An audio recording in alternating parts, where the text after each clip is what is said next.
11월 4일 오늘의 말씀은 사사기 2장 1절에서 10절입니다. 여호와의 사자가 길갈에서부터 복임으로 올라와 말하되 내가 너희를 애굽에서 올라오게 하여 내가 너희의 조상들에게 맹세한 땅으로 들어가게 하였으며 또 내가 이르기를 내가 너희와 함께한 언약을 영원히 어기지 아니하리니 너희는 이 땅의 주민과 언약을 맺지 말며 그들의 제단들을 헐라 하였거늘 너희가 내 목소리를 듣지 아니하였으니 어찌하여 그리하였느냐. 그러므로 내가 또 말하기를 내가 그들을 너희 앞에서 쫓아내지 아니하리니 그들이 너희 옆구리에 가시가 될 것이며 그들의 신들이 너희에게 올무가 되리라 하였노라. 여호와의 사자가 이스라엘 모든 자손에게 이 말씀을 이르매 백성이 소리를 높여 운지라. 그러므로 그곳을 이름하여 복임이라 하고 그들이 거기서 여호와께 제사를 드렸더라. 전에 여호수아가 백성을 보내매 이스라엘 자손이 각기 그들의 기업으로 가서 땅을 차지하였고 백성이 여호수아가 사는 날 동안과 여호수아 뒤에 생존한 장로들 곧 여호와께서 이스라엘을 위하여 행하신 모든 큰 일을 본 자들이 사는 날 동안에 여호와를 섬겼더라. 여호와의 종 눈의 아들 여호수아가 110세에 죽음에 무리가 그의 기업의 경내 에브라임 산지 가하스 산 북쪽 딥낫 헤레스에 장사하였고 그 세대의 사람도 다 그 조상들에게로 돌아갔고 그 후에 일어난 다른 세대는 여호와를 알지 못하며 여호와께서 이스라엘을 위하여 행하신 일도 알지 못하였더라.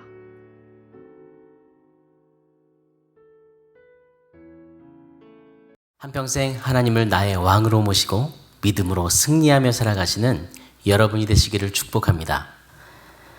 오늘 본문에서 사사기 2장 1절부터 5절은 이스라엘의 영적 타락의 배경이 된 그들의 신앙 상태에 대한 내용입니다.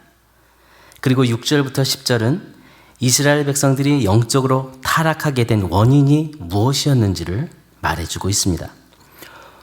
오늘은 본문을 통해 이스라엘 백성들이 영적으로 타락하게 된 원인이 무엇인지 함께 나누면서 우리가 가진 믿음을 다음 세대에게 물려주는 그 일이 얼마나 중요하고 복된 것인지 함께 묵상하겠습니다.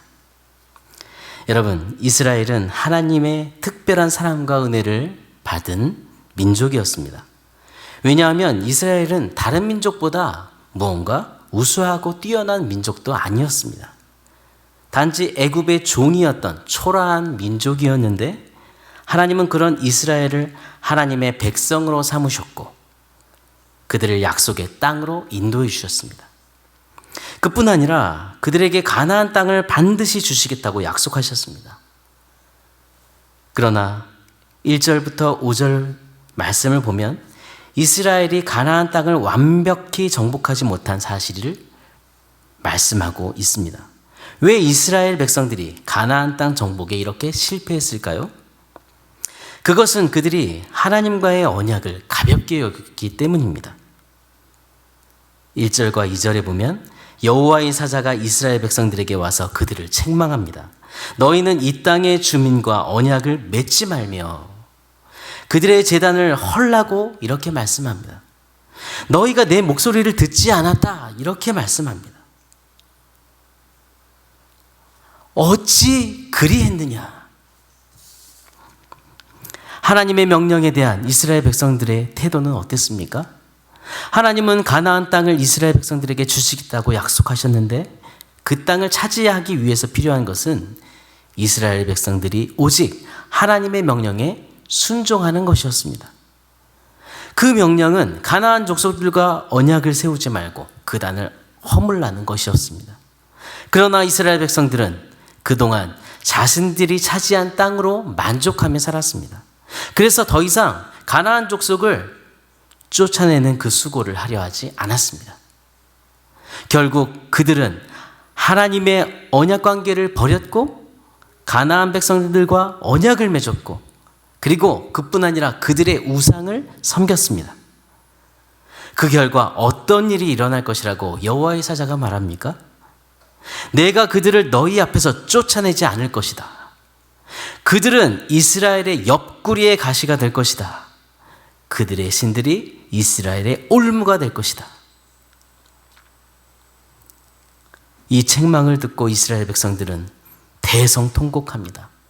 울며 하나님 앞에 제사를 드립니다. 여러분, 이렇게 이스라엘이 점차 하나님과의 언약을 버리고 영적으로 타락한 데는 원인이 있습니다. 이스라엘이 영적으로 타락한 원인이 무엇일까요? 바로 믿음의 스토리가 끊어졌기 때문입니다. 7절 말씀해 보면 백성이 여호수아가 사는 날 동안과 여호수아 뒤에 생존한 장로들 곧 여호와께서 이스라엘을 위하여 행하신 모든 큰 일을 본 자들이 사는 날 동안에 여호와를 섬겼더라. 모세가 죽었을 때 여호수아가 하나님을 의지해서 하나님이 주신 약속의 땅을 정복한 것처럼 여호수아가 죽은 그 후 그 다음 세대도 충분히 그렇게 하나님을 의지할 수도 있었을 것입니다. 그러나 사사 시대에 와서 하나님의 특별한 사랑과 택함을 받은 이스라엘 백성들은 가나안 정복에 완전히 실패하고 맙니다. 본문 10절은 그들이 어떤 모습으로 살았는지 말해주고 있습니다. 그 세대의 사람도 다 그 조상들에게로 돌아갔고 그 후에 일어난 다른 세대는 여호와를 알지 못하며 여호와께서 이스라엘을 위하여 행하신 일도 알지 못하였더라. 여기서 여호와를 알지 못했다, 이 말은 단순히 그들이 하나님에 대해 무지했다라는 말이 아닙니다. 그들의 마음속에 하나님을 높이는 마음이 없었습니다. 하나님을 경외하는 마음이 없었고 정말 왕으로 모시는 진정한 믿음이 없었다는 것입니다. 또한 이 말씀을 통해 가나안 정복 세대는 그 다음 세대에게 신앙 교육을 제대로 시키지 못했다는 그것을 짐작할 수 있습니다. 여호와께서 이스라엘을 위하여 행하신 큰 일을 경험한 자들이 어떤 일을 경험했습니까? 출애굽을 경험했고 40년 동안의 광야 생활을 경험했습니다. 가나안 땅에 정착하는 동안 하나님께서 보여주신 이적들을 본 자들입니다.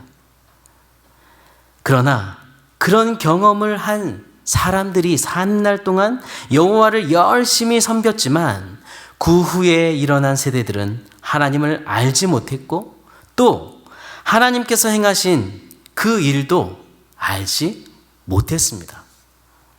그들은 하나님과의 경고에도 귀를 기울이지 않았습니다. 자기의 마음대로 살았습니다. 가나안 땅에서 하나님의 백성인 자신의 정체성을 잃어버린 채 이스라엘의 왕이신 하나님을 왕으로 인정하지도 모시지도 않고 오직 자기의 힘으로 살았습니다. 이스라엘의 2세대들은 3세대에게 믿음을 물려주지 못한 것입니다. 그래서 이스라엘에 아무리 여호수아와 같은 지도자가 있었고 큰 기적을 경험한 장로님들이 있었어도 그 모든 믿음의 세대가 사라지는 그 순간 그 다음 3세대는 시선을 하나님께 두기보다는 세상을 바라보고 우상을 섬기고 각기 제 길로 가게 되었습니다. 오늘 본문은 신앙교육이 얼마나 중요한지를 우리에게 보여줍니다. 우리는 믿음을 물려줘야 합니다. 복의 근원이신 하나님을 바로 알고 그분을 왕으로 모시며 사는 것보다 더 복된 유산은 없습니다. 여러분, 신앙교육이 실행되어야 할 가장 기본적인 장이 어디인지 아십니까? 바로 가정입니다. 우리는 우리 세대에만 하나님의 복을 누리는 것이 아니라 다음 세대에도 하나님의 복을 누릴 수 있도록 가정에서 이 믿음의 유산을 물려주어야 합니다. 믿음의 유산을 물려주는 자도 없고 그 유산을 받는 자도 없는 그런 역사는 불행한 흑역사입니다. 세상의 많은 부모들은 자녀를 영재로 키우고 세상에서 뛰어난 사람으로만 키우기를 원합니다. 그러나 우리는 우리의 다음 세대들을 하나님의 나라를 위한 비전을 가진 사람으로 키워야 합니다. 그렇기 때문에 먼저 우리는 하나님의 말씀을 가르쳐야 하는 것입니다. 디모데후서 3장 16절에 보면 모든 성경은 하나님의 감동으로 된 것으로 교훈과 책망과 바르게 함과 의로 교육하기에 유익하니 17절에는 이는 하나님의 사람으로 온전하게 하며 모든 선한 일을 행할 능력을 갖추게 하려 함이라 이렇게 말씀합니다. 우리가 말씀을 가르칠 때 우리의 다음 세대는 하나님의 말씀을 통해 하나님과 그리고 사람 앞에 바른 인격과 믿음을 소유하며 자라고 성장하게 됩니다. 여러분, 하나님을 왕으로 모시고 하나님의 비전을 가진 사람으로 자라도록 하나님의 말씀을 다음 세대에게 가르치십시오. 함께 예배함으로 하나님을 왕으로 모신 삶을 보여주십시오. 그리고 함께 기도함으로 자녀를 영적인 동역자로 세워주십시오. 우리는 주일마다 복된 믿음 후대에게 물려주리라 우리의 사명을 노래합니다. 사랑하는 여러분, 다음 세대를 이끄는 영적인 지도자로서 후대에게 믿음의 바통을 물려주고 있습니까? 그리고 다음 세대 여러분, 믿음의 바통을 받으면서 믿음으로 자라고 있습니까?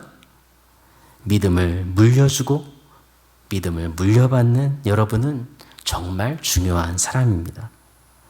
하나님은 우리의 믿음이 다음 세대에게 물려지길 원하고 우리가 그의 후손으로서 물려받기를 원하십니다. 믿음의 스토리가 이어지는 축복의 세대를 세우는 것은 다른 것이 아니라 우리가 믿음을 물려주는 지도자로서 살고 또한 믿음을 물려받는 다음 세대로 살아갈 때 가능한 것입니다. 여러분, 오늘도 복된 믿음을 물려주고 복된 믿음을 물려받으며 믿음의 대를 잇는 여러분이 되시기를 기도합니다. 오늘의 암구호는 복된 믿음을 물려주고 복된 믿음을 물려받으며 믿음의 대를 잇자입니다. 이 시간 기도할 때 여러분 자신을 생각하면서 기도하십시오. 주님, 제가 복된 믿음을 물려주는 영적 지도자가 되게 하소서. 복된 믿음을 물려받으며 믿음의 대를 잇는 예수님의 제자로 살게 하소서. 이렇게 함께 기도하겠습니다. 하나님 아버지, 죄인인 우리를 사랑하셔서 예수 그리스도를 보내심으로 우리를 죄에서 구원해 주시고 하나님의 자녀로 삼아주신 은혜를 감사합니다. 오늘 사사기 말씀을 기억하고 그 말씀을 반면교사로 삼아 이스라엘 백성들이 걸어간 어리석은 길을 가지 않도록 우리를 인도해 주옵소서. 믿음의 스토리가 이어지는 우리의 가정이 되게 해 주옵소서. 믿음의 스토리가 이어지는 우리 세대로 공동체가 되게 해 주옵소서. 하나님을 왕으로 모시고 하나님의 말씀에 귀를 기울이며 하나님만 온전히 섬기는 하나님의 백성으로 살게 해 주옵소서. 그리고 믿음을 물려주는 지도자로 그리고 믿음을 물려받는 다음 세대로 살아감으로 다음 세대를 믿음의 스토리가 이어지는 축복의 세대로 세우게 은혜를 주옵소서. 주님, 매주일 우리의 예배 가운데 성령으로 우리와 함께 해주시길 원합니다. 우리의 모습을 통해 바른 믿음, 바른 태도가 물려지게 해주옵소서. 기도를 통해 자녀를 영적인 동역자로 세우게 해주옵소서. 말씀을 통해 하나님을 경외하며 세상 속에서 빛과 소금으로 사는 하나님의 백성으로 살게 해주옵소서. 온 세상을 다스리는 전능하신 하나님, 코로나와 변이 바이러스를 다스려 주시길 간절히 기도합니다. 모든 예배와 모임이 정상적으로 회복될 수 있도록 은혜를 베풀어 주시길 기도합니다. 백신을 맞으시는 우리 성도님들과 사랑하는 우리 자녀들의 마음에 불안함이 있습니다. 마음에 평안함을 주시고 백신으로 인해서 더 건강한 삶을 살 수 있도록 아버지 붙들어 주옵소서. 담임 목사님의 온몸 온전히 회복될 수 있도록 연약한 육신을 붙들어 주시고 강건하게 지켜주시고 편안한 호흡과 힘 있는 성대와 맑은 목소리로 말씀을 전할 수 있도록 주님 은혜를 부어 주옵소서. 목사님께서 주님의 사명을 마음을 충성스럽게 감당하실 수 있도록 아버지께서 친히 그 손으로 붙들어 주시고 인도해 주옵소서.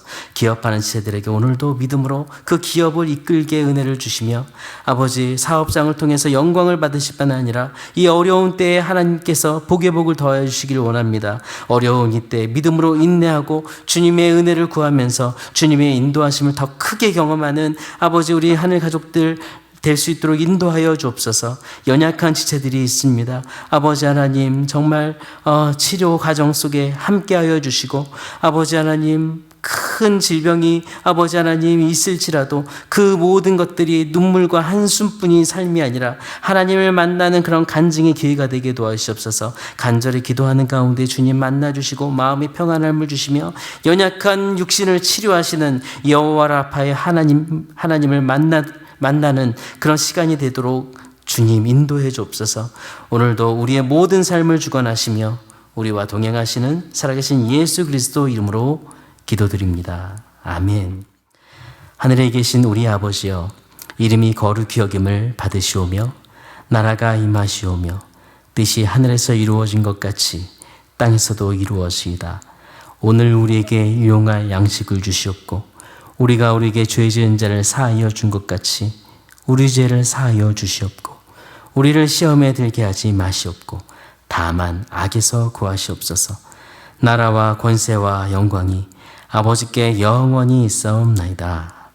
아멘.